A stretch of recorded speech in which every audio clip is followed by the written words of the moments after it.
Live ক্লাসে স্বাগতম। সাথে রয়েছি আমি Mohammad Mehedi Hasan, junior instructor civil, Rangpur polytechnic institute Rangpur. বরাবরের মতোই আমার বিষয় ট্রান্সপোর্টেশন ইঞ্জিনিয়ারিং, যার বিষয় কোড 66462 এবং এটি ষষ্ঠ পর্ব সিভিলের একটি সাবজেক্ট। তো গত ক্লাস থেকে আমি রিভিউ ক্লাস নিচ্ছি, যে সাবজেক্টগুলো যে অধ্যায়গুলো আমরা কভার করেছি সেই অধ্যায়গুলোকে আমি এখন রিভিউ করব। তো গত ক্লাসে আমি চ্যাপ্টার 1 এবং 2 রিভিউ করেছি। আজকে তারপর থেকে অর্থাৎ চ্যাপ্টার 3, 4 এবং 5 রিভিউ করা হবে। তো যেহেতু রিভিউ ক্লাস, এই জন্য এই ক্লাসগুলো একটু দ্রুত কভার করা হবে। বরাবর মতো এগুলো ধীরে ধীরে কভার করা হবে না, এগুলো একটু দ্রুত কভার করা হবে। আমি এই জন্য তোমাদের দৃষ্টি আকর্ষণ করছি, তোমরা একটু সবাই মনোযোগী হবে। আমরা যে টপিকগুলো নিয়ে আলোচনা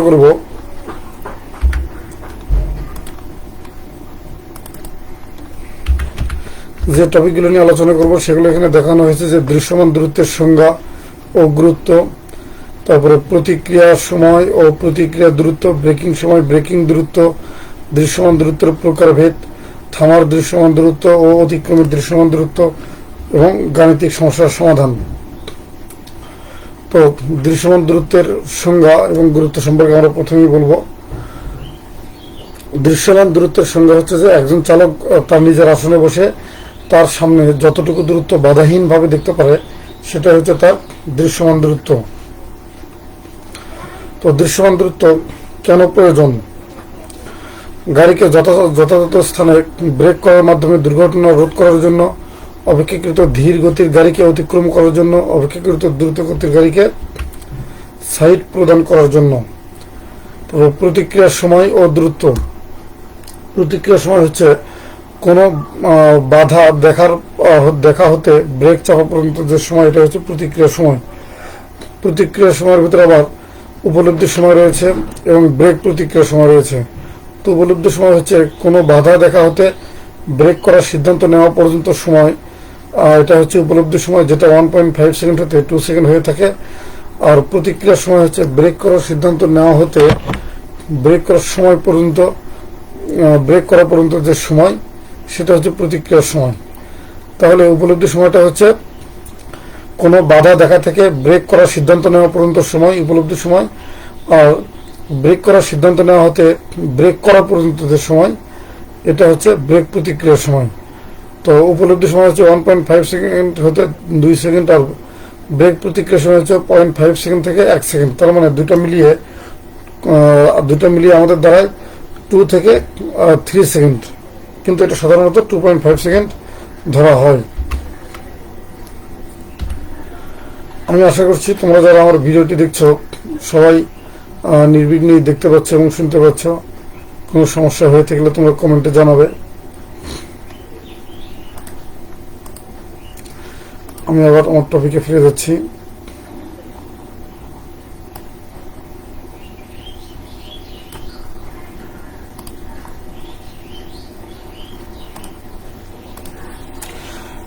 ব্রেকিং সময় নিয়ে আমরা কথা বলবো। ব্রেকিং সময় হচ্ছে ব্রেক করার পর হতে গাড়ি সম্পূর্ণ থামা পর্যন্ত সময়, এটা হচ্ছে ব্রেকিং সময়। আর ব্রেকিং দূরত্ব হচ্ছে যে এই সময়ে, অর্থাৎ ব্রেকিং সময়ে অতিক্রান্ত দূরত্ব। ব্রেকিং সময় ও ব্রেকিং দূরত্ব নির্ণয়ের একটি সূত্র আমরা প্রমাণ করেছিলাম। সূত্রটা এখানে দেখানো হয়েছে, অনেক বড় হওয়ার কারণে এটা আমরা একটু দ্রুত স্কিপ করছি। তারপর আমরা দৃশ্যমান দূরত্বের প্রকার দেখব। দৃশ্যমান দূরত্ব 2 প্রকারের: থামার দৃশ্যমান দূরত্ব আর হচ্ছে অতিক্রমের দৃশ্যমান দূরত্ব বা ওভারটেকিং এর দৃশ্যমান দূরত্ব। তো থামার দৃশ্যমান দূরত্ব হচ্ছে যে নিরাপদে ও যথাযথভাবে গাড়ি থামানোর জন্য প্রয়োজনীয় যে দূরত্ব, এটা হচ্ছে থামার দৃশ্যমান দূরত্ব। থামার দৃশ্যমান দূরত্ব সমান হচ্ছে প্রতিক্রিয়া দূরত্ব প্লাস ব্রেকিং দূরত্ব। তো থামার দৃশ্যমান দূরত্বকে যদি ডি ধরা হয়, তাহলে প্রতিক্রিয়া দূরত্ব D1 এবং ব্রেকিং দূরত্ব D2 সব মিলিয়ে ডি সমান হচ্ছে D1 প্লাস D2। সমতল সড়কের জন্য ডি সমান 0.275 VT plus V² divided 254 F। আর ঢালু সড়কের জন্য D equal 0.275 VT plus V square divided 254 into A plus minus N divided 100। গাড়ির গতিবেগ অনুসারে থামার দৃশ্যমান দূরত্ব বিভিন্ন রকমের হয়ে থাকে। তো গাড়ির গতিবেগ যদি 64, 48, 80, 97, 113 হয়, তার জন্য যথাক্রমে থামার দৃশ্যমান দূরত্ব 60 মিটার, 84 মিটার, 106 মিটার, 145 মিটার এবং 183 মিটার।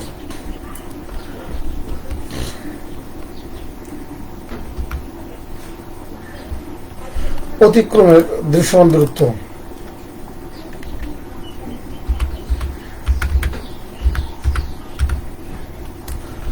অতিক্রমের দৃশ্যমান দূরত্ব হচ্ছে নিরাপদে কোনো গাড়িকে অতিক্রম করার জন্য প্রয়োজনীয় যে দূরত্ব। নিরাপদে কোনো গাড়িকে অতিক্রম করার প্রয়োজনীয় যে দূরত্ব, এটাই হচ্ছে অতিক্রমের দৃশ্যমান দূরত্ব। তো অতিক্রমের দৃশ্যমান দূরত্ব আমরা কীভাবে নির্ণয় করব? অতিক্রমের দৃশ্যমান দূরত্ব নির্ণয়ের জন্য বড় একটি এখানে ডেরিভেশন রয়েছে। তো এখানে দেখা যাচ্ছে যে D1 সমান 0.275 VT। তার আগে এই চিত্রটা একটু বর্ণনা করে নিই। এখানে আমাদের গাড়ি রয়েছে, এই যে B1, A2, তারপরে A1। আমাদের আসলে গাড়ি রয়েছে এখানে দুইটি গাড়ি, একটি হচ্ছে B আর একটি হচ্ছে A, একটি A এবং একটি B। তো এবং বিপরীত দিক থেকে একটি গাড়ি আসছে C গাড়ি। তো এই গাড়িটা যদি বি গাড়িকে অতিক্রম করতে চায়, এখানে বি গাড়ির গতিবেগ কম এবং এই গাড়ির গতিবেগ বেশি। তো যেহেতু বেশি গতিবেগের গাড়ি এ কম গতিবেগের গাড়ি বি কে অতিক্রম করবে, তো এই কারণে আমরা এখানে এই সূত্রটা ড্রাইভ করব। এখানে নোটেশনগুলো একটু আমরা দেখে নিই। গাড়ি বি থেকে B1 থেকে B2 দূরত্ব হচ্ছে বি, তারপর B2 থেকে A3 দূরত্ব হচ্ছে এস, তারপর বিপরীতমুখী গাড়ি C1 থেকে C2 দূরত্ব D3, আর টোটাল দূরত্ব দেওয়া হয়েছে D সমান D1, D2, D3। তো D1 সমান আমরা আগে জেনে আসছি 2.75 VT, আর D2 সমান হচ্ছে এই D2 পুরোটা B প্লাস 2S, B সমান হচ্ছে 0.275 VT into VB into T plus 2S, আর D3 হচ্ছে 0.275 VT। তো D সমান এই তিনটা যোগ করে আমরা পাই 0.275 VT plus 0.275 VB into T, তারপরে 2S প্লাস 0.275 VT।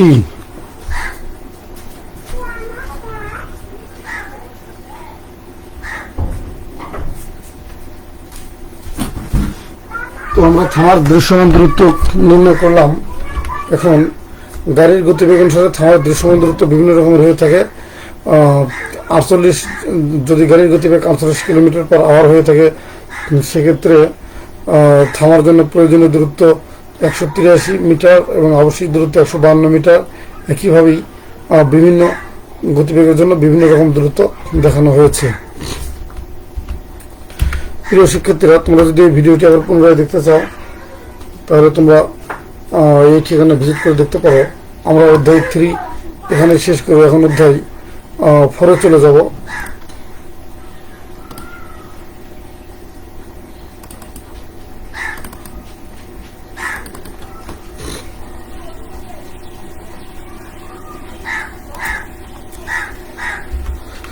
অধ্যায় 4 হচ্ছে সড়ক নির্মাণের সাবগ্রেড সয়েল ও বিভিন্ন নির্মাণ সামগ্রীর বৈশিষ্ট্য। আমরা যে টপিকগুলো নিয়ে আলোচনা করব সেগুলো এখানে দেখানো হয়েছে। তো সড়কের সাবগ্রেডের সাথে আমরা পরিচিত হইনি। আচ্ছা, তার আগে আমি একটু দেখতে চাচ্ছি যে আমার এই ভিডিওতে কোনো ধরনের কোনো সমস্যা হয়েছে কিনা।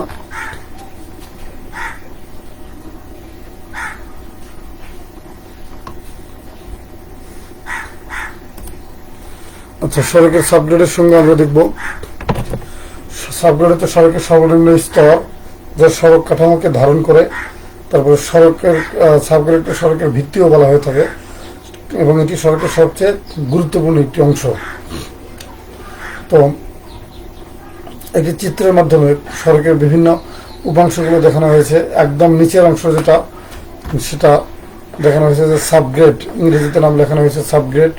তার উপরে রয়েছে ইমপ্রুভ সাবগ্রেড, তার উপর রয়েছে সাববেস, তার উপর যথাক্রমে বেস, তারপরে বেজের পাশে রয়েছে ইটের এজিং যেটাকে বলা হয় এন্ড এজিং, তারপরে সর্বোপরের ধাপ যেটা লাল চিহ্ন দিয়ে দেখানো হয়েছে সারফেসিং, বা এটাই হচ্ছে মূলত আমাদের পেভমেন্ট অথবা টেরেস, যেটা আমরা বলি না কেন। সাবগ্রেডের মাটির বিভিন্ন ধরনের বৈশিষ্ট্য রয়েছে, তো বিভিন্ন প্রকারের সাবগ্রেড মাটিও রয়েছে। আমরা সেই মাটিগুলো একটু দেখে নিই। গ্রাভেল রয়েছে, মোটা বালি রয়েছে, সরু বালি এবং পলি রয়েছে, তারপরে কাদা মাটি রয়েছে, কয়েটস রয়েছে। বিভিন্ন ধরনের মাটির উপর ভিত্তি করে বিভিন্ন ধরনের বৈশিষ্ট্য রয়েছে। এবং এখানে অ্যাটারব্যাক লিমিট নামে, তোমরা জিও টেকনিক্যালি অ্যাটারব্যাক লিমিট নামে কিছু লিমিটের সাথে পরিচিত হয়েছ। সেগুলো হচ্ছে লিকুইড লিমিট বা তারল্য সীমা, নম্যতা সীমা, আর নম্যতা সূচক, সংকোচন সীমা, এই জিনিসগুলো এখানে আলোচনা করা হয়েছে। তারপর সড়ক নির্মাণের জন্য উপযুক্ত সাবগ্রেড নির্বাচন। উপযুক্ত সাবগ্রেড নির্বাচন করতে হলে আমাদের কোন বিষয়গুলো মাথায় রাখতে হবে সেগুলো এখানে দেখানো হয়েছে, যে উত্তম নিষ্কাশন, সহজ কম্প্যাকশন, সুষম গ্রেডিং, তারপরে স্থিতিস্থাপকতা, সংকোচন ও সম্প্রসারণ, কম্প্যাকশনে আর্দ্রতা, রোধিতা, প্লাস্টিক গুণ সম্পূর্ণ হতে হবে, তুষার ক্রিয়াবিধি হতে হবে, পার্শ্ব সরণ রোধিতা থাকতে হবে। সড়ক নির্মাণের জন্য সাবগ্রেড প্রস্তুতি এবং উন্নয়ন। নরম মাটির ফেলেট, পদস্থলে বালি, পাথর, খোয়া দিতে হবে, প্রয়োজনে স্টেবিলাইজড করতে হবে। তারপর প্রথম স্তর পর দ্বিতীয় স্তর দিতে হবে। তারপর দ্বিতীয় স্তর দেওয়ার সময় কিন্তু অবশ্যই কেম্বার করতে হবে। উভয় স্তর আলাদাভাবে কম্প্যাকশন করতে হবে। যতগুলো স্তর হবে প্রতিটা স্তরে আলাদাভাবে কম্প্যাকশন করতে হবে। সাবগ্রেড পৃষ্ঠে ভিটামিন বা আলকাতরা দিতে হবে। প্রয়োজনে সাববেস দিয়ে ভারবহন ক্ষমতা বৃদ্ধি করা যেতে পারে। সড়ক নির্মাণে পাথর এগ্রিগেটের সুবিধা এবং অসুবিধা। পাথর এগ্রিগেটের সুবিধাগুলো হচ্ছে যে খুবই শক্তিশালী হয় এটা, যে কারণে পাথর এগ্রিগেট খুব বেশি পরিমাণে ব্যবহৃত হয়। আবহাওয়া ক্রিয়ারোধী ও দীর্ঘস্থায়ী হয়। তারপরে ঘাত সহনীয় হয়, অধিক কাঠিন্যতা থাকে। হাইড্রোফোবিক এগ্রিগেট পানির উপস্থিতিতে ভিটামিনের সাথে যুক্ত হতে পারে। এখানে ছোট্ট করে টিকা দিয়ে বলা হয়েছে যে হাইড্রোফোবিক জিনিসটা কি। হাইড্রোফোবিক মানে হচ্ছে অ্যাফ্রেইড অফ ওয়াটার, মানে পানির ভয় আর কি। Lacking of affinity of water, tending to not absorb water. Hydrophobic হচ্ছে হাইড্রোফোবিক এগ্রিগেট বলতে আমরা এমন ধরনের এগ্রিগেটকে বোঝাবো যে সমস্ত এগ্রিগেট কম পরিমাণে পানি শোষণ করবে। তোমরা জানো যে এগ্রিগেট যদি বেশি পরিমাণে পানি শোষণ করে তাহলে সেই এগ্রিগেটটা খুব দ্রুতই নষ্ট হয়ে যায়, এগ্রিগেট ভঙ্গুর হয়ে যায়। তো পাথর হচ্ছে এমন একটি এগ্রিগেট যেটি মানে খুব কম পরিমাণে পানি শোষণ করবে, যেটাকে আমরা ইংরেজিতে যেটাকে আমরা হাইড্রোফোবিক এগ্রিগেট বলতে পারি। অসুবিধা সমূহ হচ্ছে কঠিন কিন্তু ভঙ্গুর, তারপর ফ্ল্যাকি আকারের পাথর ব্যবহার উপযোগী নয়, এটি কিছুটা দুষ্প্রাপ্য, তারপরে দামও বেশি।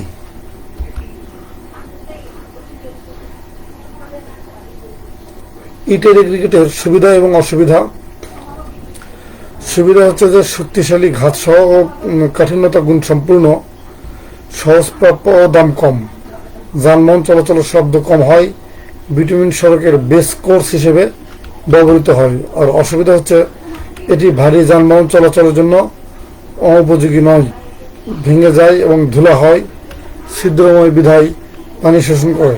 আর তোমরা জানো যে পানি শোষণ করলে সেই এগ্রিগেট খুব দ্রুত নষ্ট হয়ে যাবে। সড়ক নির্মাণে মোটা এগ্রিগেটের বৈশিষ্ট্য, এটি পর্যাপ্ত শক্তিশালী হবে, তারপরে কাঠিন্যতা থাকতে হবে, ঘাত সহনীয় হবে, স্থায়িত্ব ও ক্ষতিহীনতা থাকবে এবং আকৃতি হবে, এটা কোনাকুনি আকৃতি হবে।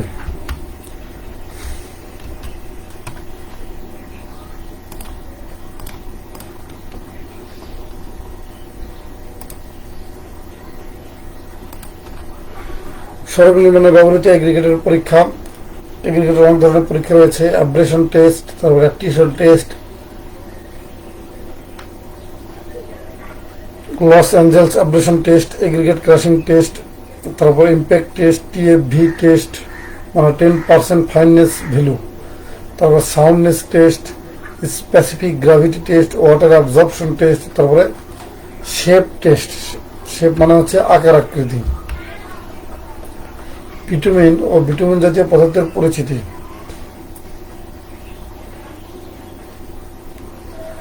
ভিটামিন হচ্ছে অপরিশোধিত পেট্রোলিয়ামকে আংশিক পতন করলে অবশেষ হিসেবে ভিটামিন পাওয়া যায়। এটি হাইড্রোকার্বনের মিশ্রণ বিশেষ। অ্যাসফাল্ট হচ্ছে প্রাকৃতিকভাবে প্রাপ্ত বিটুমিনের সাথে নিষ্ক্রিয় খনিজের মিশ্রণ, এটি হচ্ছে অ্যাসফাল্ট। আর স্টেট রং বিটুমিন হচ্ছে বিটুমিন সমৃদ্ধ ক্রুড পেট্রোলিয়ামকে 700 ডিগ্রি ফারেনহাইট তাপে উত্তপ্ত করলে বাষ্পীয় পাতনের মাধ্যমে আংশিক উদ্বায়ী পদার্থ অপসারণ করে স্টেট রং বিটুমিন পাওয়া যায়। এছাড়াও রয়েছে আমাদের কাটব্যাক হচ্ছে গ্যাসোলিন, কেরোসিন, লুব্রিকেটিং অয়েল ইত্যাদি সংযোগ করে যে বিটুমিনের সান্দ্রতা হ্রাস করা হয় তাকে কাটব্যাক বলে। টার বায়ুর অনুপস্থিতিতে যে কোনো জৈব পদার্থকে বিধ্বংসী পাতনের মাধ্যমে টার উৎপন্ন করা যায়। বিটুমিন ও টারের পার্থক্যের বিষয়গুলো এক পাশে বলা হয়েছে, আর পার্থক্য অপর পাশে রয়েছে। পার্থক্যের বিষয় হচ্ছে বর্ণ। বিটুমিনের বর্ণ গাঢ় বাদামি হতে কালো এবং টারের বর্ণ গাঢ় কালো হতে বাদামি। উৎস হচ্ছে বিটুমিনের উৎস অপরিশোধিত পেট্রোলিয়াম, টারের উৎস কাঠ বা কয়লার বিধ্বংসী পাতন। আবহাওয়া রোধিতা, উত্তম রোধিতা আর কম রোধিতা। দাম, বিটুমিনের দাম বেশি, টারের দাম কম। বিষাক্ততা, বিটুমিনের বিষাক্ততা নেই আর টারে বিষাক্ততা রয়েছে, কারণ টারে ফেনলের অনুপস্থিতি থাকে, যে কারণে এটা বিষাক্ত হয়। স্থিতি ভবনের সময় বিটুমিনের স্থিতি ভবনের সময় কম আর টারের স্থিতি ভবনের সময় বেশি। বিটুমিন জাতীয় পদার্থের ধর্ম রয়েছে কনসিস্টেন্সি, তারপরে স্থায়িত্বতা, কিউরিং হার, পানি রোধিতা। বিটুমিন জাতীয় পদার্থের বিভিন্ন ধরনের পরীক্ষা রয়েছে, পেনিট্রেশন, তারপরে কাইনেমেটিক ভিসকোসিটি, ডাকটিলিটি, সফটেনিং পয়েন্ট, ফ্লাশ ও ফায়ার পয়েন্ট, আপেক্ষিক গুরুত্ব, লস অন হিটিং টেস্ট। তো এর মাধ্যমে আমরা আমাদের অধ্যায় 4 কমপ্লিট করে ফেললাম। এখন আমরা অধ্যায় 5-এর দিকে তাকাবো।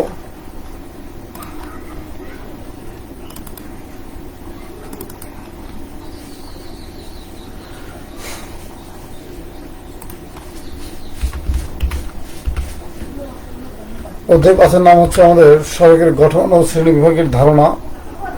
তো আমরা বিভিন্ন টপিকগুলো নিয়ে আলোচনা করব। মাটি খনন, ভরাট ও কম্প্যাকশনের পদ্ধতি। মাটি খনন, আমরা রাস্তা করতে গেলে সাধারণত মাটি খনন করতে হয়, তো এটা সে বিষয় নিয়ে বলা রয়েছে। খননের গভীরতা বেশি হলে পার্শ্বের স্থায়িত্বতা রক্ষার জন্য যে ব্যবস্থাগুলো নেওয়া যেতে পারে সেগুলো এখানে বিস্তারিত বর্ণনা করা হয়েছে। খনন পাশে প্রয়োজনীয় ঢাল রেখে খনন করতে হবে, তবে উত্তম রূপে দৃঢ় করতে হবে। সিমেন্ট গ্রাউটিং প্রয়োগ করা যেতে পারে। পানি নিষ্কাশনের যথাযথ ব্যবস্থা রাখতে হবে। ঘাসের চাপড়া লাগানো যেতে পারে। মাটি ভরাট করে অনেক সময় রাস্তা নির্মাণ করা হয়, তো ভরাট মাটি বসে যেতে পারে। ভরাট মাটি বসে যাওয়ার কারণগুলো হচ্ছে যে কনসলিডেশনের ফলে বসে যায়, ভিত্তি বসে যাওয়ার ফলে, ভরাট মাটি বসে যাওয়ার ফলে, তারপরে ভিত্তি ও ভরাট মাটি উভয়ই বসে যাওয়ার ফলে। ভরাট মাটির পার্শ্ব ঢাল ডুবে যাওয়া থেকে রক্ষার জন্য, ডুবে যাওয়া অথবা ধসে যাওয়া থেকে রক্ষার জন্য আমাদের যেটা করতে হবে যে যথাযথ কম্প্যাকশন করতে হবে এবং কনসলিডেশন করতে হবে। অ্যাঙ্গেল অফ উপর অপেক্ষা অধিক ঢালে পার্শ্ব ঢাল নির্মাণ করতে হবে। তারপরে ঘাসের চাপড়া দিয়ে আবৃত করতে হবে। যথাযথ পানি নিষ্কাশনের ব্যবস্থা করতে হবে। মাটির কম্প্যাকশন, চাপ প্রয়োগে মাটির মধ্যস্থ ফাঁকসমূহ কমিয়ে মাটির কণাগুলোকে পরস্পরের দৃঢ় সান্নিধ্যে আনার প্রক্রিয়াকে মাটির কম্প্যাকশন বলে। কম্প্যাকশনের উপর প্রভাব বিস্তারকারী বিষয়সমূহ হচ্ছে মাটির সিক্ততার পরিমাণ, কম্প্যাকশন করলে প্রয়োগকৃত চাপের পরিমাণ, মাটির ধরন, মাটিতে পাথর বা কঙ্কর কণার উপস্থিতি, কম্প্যাকশনে ব্যবহৃত যন্ত্রপাতি। কম্প্যাকশনের প্রয়োজনীয়তা হচ্ছে যে ফাঁকা অংশের পরিমাণ হ্রাস করে দানাগুলোকে পারস্পরিক সুদৃঢ় সান্নিধ্যে আনয়নের মাধ্যমে মাটির ঘনত্ব বৃদ্ধি করে। মাটির স্থায়িত্বতা বৃদ্ধির জন্য কম্প্যাকশনের প্রয়োজন রয়েছে। পানির উপস্থিতিতে বিরূপ প্রভাব প্রতিরোধ করার জন্য, বিভিন্ন স্তরে সেটেলমেন্ট যেন না ঘটে সেজন্য। সড়কের এমবেকমেন্টে টার্ফিং ব্যবহার করা। টার্ফিং মানে হচ্ছে ঘাস লাগানো। আর তোমরা অনেক সময় দেখছো যে রাস্তা নির্মাণ করার সময় রাস্তার দুই পাশে মাটিকে ধস হতে রক্ষা করার জন্য ঘাসের চাপড়া লাগানো হয়, এটাকে ইংরেজিতে টার্ফিং বলা হয়। টার্ফিং এর প্রয়োজনীয়তা হচ্ছে যেটা বললাম এটাই সবচেয়ে বেশি প্রয়োজন, যে মাটির ক্ষয় রোধ করার জন্য। তারপরে এছাড়াও যে প্রয়োজনীয়তাগুলো রয়েছে এগুলো হচ্ছে চিত্রাকর্ষক, মনোহর, মনোহরী, মনোরম দৃষ্টিনন্দন করার জন্য শোল্ডার, পার্শ্ব ঢাল, বার্ম ইত্যাদিতে, বর্ষায় কাদা সৃষ্টি রোধ করার জন্য, পশু খাদ্যের সবুজ ঘাস উৎপাদন ও সংগ্রহের জন্য, সড়ক নির্মাণে উত্তম কম্প্যাকশনের মান নির্ণয়ে আবশ্যকীয় কার্যক্ষেত্রে পরীক্ষা দিয়ে হচ্ছে 2টা পরীক্ষা রয়েছে: আর্দ্রতার পরিমাণ নিরূপণ এবং শুষ্ক ঘনত্বের পরিমাণ নিরূপণ। সড়কের বিভিন্ন বিষয়ের উপর নির্ভর করে সড়কের শ্রেণীবিন্যাস, নির্মাণ উপকরণের উপর ভিত্তি করে সড়কের অনেকগুলো প্রকার রয়েছে: মাটির সড়ক, স্টেবিলাইজ মাটির সড়ক, মোরাম সড়ক, গ্রাভেল সড়ক, ওয়াটার বাউন্ড ম্যাকাডাম সড়ক।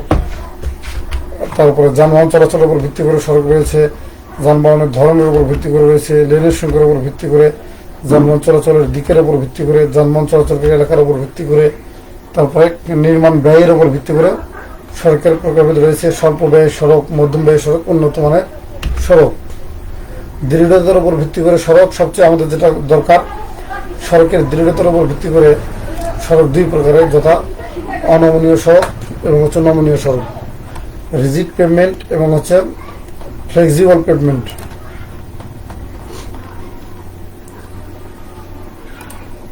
আমরা জানি আমাদের যে বিটুমিনের সড়ক, এটি হচ্ছে নমনীয় সড়ক বা ফ্লেক্সিবল পেভমেন্ট, আর কংক্রিটের যে সড়ক, এটি হচ্ছে অনমনীয় সড়ক বা রিজিড পেভমেন্ট। বেস ও সার্ভিসিং এর ধরন নির্বাচনে প্রভাব বিস্তারকারী বিষয়সমূহ: যানবাহনের বৈশিষ্ট্য, পরিমাণ, নির্মাণ সামগ্রীর প্রাপ্যতা, তারপরে প্রাপ্য যন্ত্রপাতি, সাবগ্রেডের, মাটির প্রকৃতি, আবহাওয়া নিষ্কাশন ব্যবস্থা। স্বল্প ব্যয়ের বিভিন্ন ধরনের সড়ক সম্পর্কে বিস্তারিত বলা হয়েছে: মাটির সড়ক, গ্রাভেল সড়ক, স্টেবিলাইজ মাটির সড়ক, এগুলো সম্পর্কে বিস্তারিত বলা হয়েছে। তোমরা একটু এগুলো দেখে নেবে। আমি একটু দ্রুত চ্যাপ্টারগুলো শুধুমাত্র চোখ বলে যাওয়ার চেষ্টা করছি, যে কারণে আজকের ক্লাস কিন্তু অত্যন্ত তাড়াতাড়ি কভার করা হচ্ছে।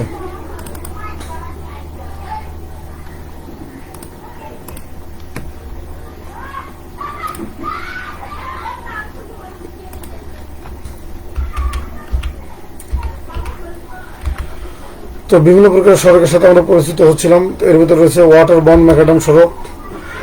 ওয়াটার বাউন্ড ম্যাকাডাম সড়ক আসলে স্কটল্যান্ডের বিখ্যাত প্রকৌশলী জন ম্যাকাডামের নাম অনুসারে করা হয়। তো ওয়াটার বাউন্ড ম্যাকাডাম সড়ক নিয়ে একটু আলাদাভাবে বলতে হয় যে এই সড়কটি নির্মাণ কৌশল ব্যবহার করে বর্তমানে কিন্তু সড়ক নির্মাণ করা হচ্ছে।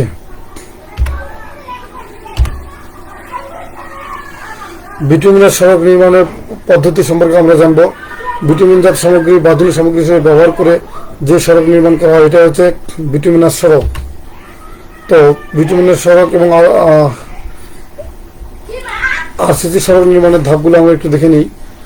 আরসিসি সড়ক নির্মাণের ধাপগুলো হচ্ছে সাবগ্রেড প্রস্তুতকরণ, সাববেস প্রস্তুতকরণ, ফরমাই স্থাপন, তারপরে কংক্রিটের বেসিং ও মিশ্রণ তৈরিকরণ, কংক্রিট বহন ও স্থাপন এবং দৃঢ়করণ।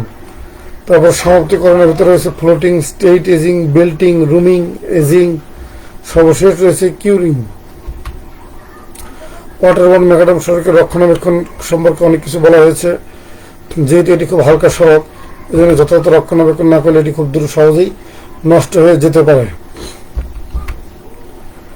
সারফেস ড্রেসিং এ কোন ধরনের কি কি মালামাল লাগে এবং তার সেগুলোর বৈশিষ্ট্য কি হতে হবে, স্পেসিফিকেশন কি হতে হবে, সেই স্পেসিফিকেশনগুলোর সর্বোচ্চ অনুমোদিত মান কত, এগুলো এখানে বিস্তারিত দেখানো হয়েছে।